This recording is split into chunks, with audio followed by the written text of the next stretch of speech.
Hello mga mi! Welcome to my vlog! In today's video nga mga mi ay share ko sa inyo yung aking sablay na puto. Yes po, sablay po, kaya please wag nyo na pong gayahin. Ewan ko ba pag ako'y magaganito talagang feeling ko professional ako at alam ko ang ginagawa ko. Pero ang ending mga mi ay nakakadismaya talaga dahil hindi siya umalsa. Alam nyo yung may pagkukulang ka pala pero hindi mo alam. Yung tipong kinumpleto mo naman pero kulang pa rin. Huy, humuhugot yarn. Pero ayun nga mga mi, kinumpleto ko naman lahat ng ingredients pero bakit hindi kaya umalsa ito? First time ko lang talagang gumawa nito kaya wala talagang ko idea kung paano ko gagawin ito. Bale, nanghiram lang ako ng ingredients ng iba at kung paano ang proseso ng paggawa. Pero ako'y nagataka talaga mga mi dahil yung kanila ay umalsa, bakit itong sa akin ay hindi? Pagkatapos ko nga salain yung flour ay sinunod ko nang ilagay itong Bear Brand na 2 sachet. Pagkatapos ay half kilo na white sugar. Pagkatapos ay minix ko na lahat ng dry ingredients. After ko ma-mix lahat ng dry ingredients ay sinunod ko na yung 2 large eggs. Di ko na nga makalimutan ang paglalagay ng baking powder. Diyan pa lang ay feeling ko nagpaparamdam na siya na huy, hindi maalsay ang ginagawa mo. Pagkatapos niyan ay naglagay na ako ng 5 kutsarang oil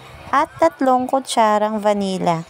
Pagkatapos ay nilagyan ko na ng tubig, kulang-kulang siguro nasa 1.2 lang. Dahan-dahan nga ako sa pag-add ng water kasi tinatansya ko rin kung tama na yung texture nito. At nung feeling ko nga ay ayos na yung texture nito, ay sinimulan ko na siyang i-mix gamit ang aming electric mixer. At nung napansin kong okay na wala ng buo-buong ingredients, ay sinimulan ko na ilagay sa mga molder. Pagkatakalay diniretso ko na sa steamer. Kinakabahan talaga akong mga misa karalabasin ito. Dahil bukod sa first time kong gumawa nito ay hindi kami ang kakain at pangbenta agad. Nag-init na nga ako ng tubig para madali na lang kumulo. Ito nga pala ay 1 kilong flour at ang nagawa ko ay nasa halos 57 cups. Malaki nga pala yung ginamit kong molder dyan kaya halos ko konti lang din yung nagawa ko. Pagkatapos nga ng ilang minuto ay sinilip ko kung okay na. Napansin ko nga hindi siya umuumbo kaya sinarhan ko ulit. Pinatagal ko ulit ng ilang minuto at pinuksan ko ulit kung okay na. At nung nararamdaman ko hanggang doon na lang siya at hindi na talaga siya aalsa, ay hinango ko na at tinapos ko na rin yung iba pang hindi pa luto. Diyos ko mga mi, super failed talaga itong putong ito. Nakakapagod at nakakakaba talaga, lalo na pag first time mong gagawin. Pero kahit na hindi umalsa at medyo matigas yung pagkaputo niya, nakakatuwa dahil naubos pa rin yung ginawa ko. Niloloko nga ako ni tatay na i-hide niya na lang na ako yung gumawa. Hay? Buong baya ay iniisip ko nga na parang hindi talaga para sa akin ang pagluluto. Pero dahil hindi talaga mo papakali hanggat hindi ko na perfecto, napagdesisyonan ko sa sarili ko na kahit nakakapagod ay uulitin ko talaga to. At yun lang mga mi, see you on my next puto vlog. Next time, aalsa na talaga to.